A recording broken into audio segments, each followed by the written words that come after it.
Smart et Réglo, le droit, rien que le droit, chaque semaine pour faire un point précis. Aujourd'hui, nous avons décidé avec notre invité de s'intéresser aux lanceurs d'alerte. Alors, on en a beaucoup parlé, notamment dans des affaires bancaires retentissantes médiatiquement.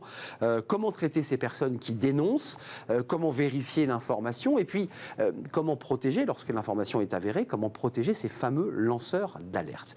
Nous sommes avec une avocate, Aline Jacquet-Duval. Bonjour Aline. Bonjour. Merci d'être avec nous. Avocate en relations sociales, membre du Conseil stratégique d'entreprise et progrès et avocat associé chez Jacquet-Duval pour être totalement complet sur votre titre. D'abord, les lanceurs d'alerte, pour commencer par le législatif, il a un statut, ce lanceur d'alerte, on est bien d'accord? Le lanceur d'alerte a tout à fait un statut. Il est encadré par la loi Sapin de 2016. Il est encadré aussi par la Déclaration des droits de l'homme. Le lanceur d'alerte, c'est une personne qui, de bonne foi, dénonce un crime, un délit, une situation tout à fait non conforme et surtout de bonne foi. De bonne foi. De bonne foi. C'est quand même des sujets, en général, les lanceurs d'alerte, ils lancent des alertes sur des sujets de corruption, d'abus de biens sociaux, de marchés truqués. C'est quand même ces thèmes-là qui sont dénoncés. Alors, ce sont ces thèmes-là qui sont mis en avant dans la loi. Et puis les délits environnementaux. Et absolument, on met des produits chimiques dans une rivière. Oui, c'est très important. Mais en réalité, 80% des cas, ce sont des situations de harcèlement ou de discrimination. Parce qu'en réalité, la France n'est pas un pays essentiellement corrompu, hein, c'est vrai. Et donc, dans la réalité, effectivement, vous avez des délits financiers, vous avez des ententes, vous avez aussi des protections de l'entreprise qui dépassent le simple intérêt de l'entreprise. Donc, ça peut être dénoncé. Mais dans la réalité, c'est 80%, ce sont des cas de harcèlement. C'est pour ça que les avocats en droit social sont intéressés par ce sujet, parce que c'est ça qu'il faut traiter, bien sûr. Mais Aline Jacquet-Duval, ça veut dire que c'est un dévoiement de la loi Sapin 2, c'est-à-dire qu'un petit peu comme quand on veut augmenter, je dirais, l'indemnisation lors d'un licenciement, on y glisse comme ça, subrepticement un petit peu de harcèlement, on le saupoudre d'un peu de harcèlement, et puis d'heures supplémentaires. Et puis d'heures supplémentaires, voilà. Comme ça on se dit, tiens, ça va faire monter les indemnités. Est-ce que là, on n'est pas en train de dévoyer le statut du lanceur d'alerte? Alors non, je ne crois pas, parce que d'abord, le harcèlement est un délit. Or, la loi prévoit que tous les délits rentrent dans le cadre des alertes professionnelles. Et il est de l'intérêt de l'entreprise, et c'est là-dessus où nous intervenons, de prévenir tous les comportements qui pourraient être déviants et qui portent atteinte à la réputation de l'entreprise, et qui portent atteinte à sa marque employeur, et qui portent atteinte aussi au coût final, je dirais, d'un mauvais comportement. Alors, le lanceur d'alerte a une protection. Je voudrais juste qu'on comprenne bien, parce que ça reste assez évanescent. On en a vu quelques-uns très médiatiques à la télévision, dans le cadre d'affaires de corruption dans des banques. Je pense notamment à HSBC. Mais il rentre dans le bureau du RH, il s'assoit et il dit « Bonjour, je viens vous déposer un problème et je veux qu'on me donne mon statut de lanceur d'alerte ». Comment ça se passe techniquement? Alors, très concrètement, la loi a prévu que les entreprises ou les collectivités territoriales, enfin, les groupements qui ont plus de 50 salariés ou 100 000 ou 10 000 habitants doivent impérativement disposer d'un système de recueil des alertes. Et en réalité, la difficulté, elle est là. Oui. Recueil des alertes, comment on fait ? Et c'est pour ça que mon cabinet, avec mon associé Tiffaine Vibert, on a créé une plateforme qui s'appelle Solutions lanceurs d'alerte, qui est aux thématiques orange, parce que quand il y a une alerte professionnelle, il faut se poser, regarder, comprendre, entendre les parties et protéger tant le lanceur d'alerte, si l'alerte est réelle et rentre dans le cadre de la protection légale. Autorisez-moi, il y a donc un petit délai, maître, de vérification. Évidemment. Une fois que l'échange a eu lieu, il faut que l'entreprise vérifie si ce qui a été posé sur le bureau du RH rentre dans le cadre des lanceurs d'alerte. Absolument. Et ce n'est qu'à ce moment-là que le lanceur d'alerte a son statut de lanceur d'alerte. Étant entendu que toutes les plateformes de recueil des alertes professionnelles permettent aussi la dénonciation anonyme auquel cas, évidemment, le lanceur d'alerte n'étant pas connu, ne peut pas être protégé. De fait. Mais la réalité, c'est que la loi Sapin reprend des dispositions qui sont en fait européennes et que derrière, les entreprises, notamment les petites et moyennes entreprises, se trouvent très démunies pour mettre en place un système de recueil. La question, comme vous le dites, c'est le système de recueil. Absolument. D'où votre plateforme. D'où ma plateforme. Elle sert à quoi? Elle sert un tout petit peu à externaliser le problème? Elle peut, mais pas que. Elle peut. D'abord, elle permet je dirais, un échange complètement anonyme, ou en tout cas complètement protégé des dénonciations. C'est important. Parce que ça, c'est très important. On se met en danger quand même quand on est lanceur d'alerte dans une entreprise. Quand on dénonce son N+1, même pour harcèlement, c'est quand même tendu.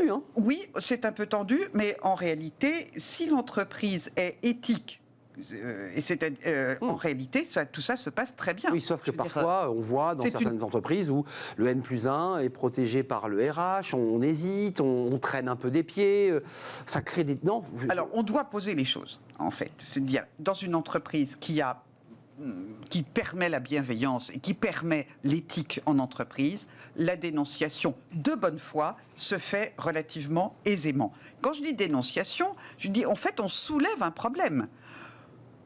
Dans la moitié du temps, ce sont des méconnaissances des rouages de l'entreprise, des méconnaissances des process, ou des méconnaissances des textes, tout simplement. On s'interroge, on a une mentalité de chevalier blanc, mais peut-être que ce n'est pas réel. Donc, on pose les choses, on étudie, on fait une enquête, évidemment, avec ou sans les représentants du personnel, ça dépend du sujet, évidemment. On peut être accompagné le jour du premier entretien par un délégué du personnel lorsqu'on vient annoncer. L'entretien se fait d'abord par mail, c'est-à-dire que on formalise par mail. On formalise par mail, on joint des documents. Et si le référent de l'entreprise, qui doit être désigné de toute façon... De plus de 50 salariés, il faut le préciser. Absolument. Si le référent qui est formé estime qu'il y a matière à enquêter, alors il y aura effectivement un entretien. Dans les cas de figure du harcèlement, puisqu'on est parti du lanceur d'alerte traditionnel, très médiatique, mais là on a glissé sur un autre élément moins médiatique sur le harcèlement. Mais qui est la réalité quotidienne des entreprises. C'est ce que vous vivez, c'est ce que votre plateforme reçoit. C'est ce qu'on vit tous les jours. Ça va au bout, maître, ou pas, ça? Oui, ça va au bout. On a deux sujets. Ça va au bout pour une bonne et simple raison. Comme je vous l'ai dit, c'est souvent des questions de harcèlement ou de discrimination, et que l'entreprise est enserrée dans une jurisprudence terrible qui fait que lorsque un salarié est convaincu d'être un harceleur, il doit être licencié pour faute grave. C'est grave, évidemment.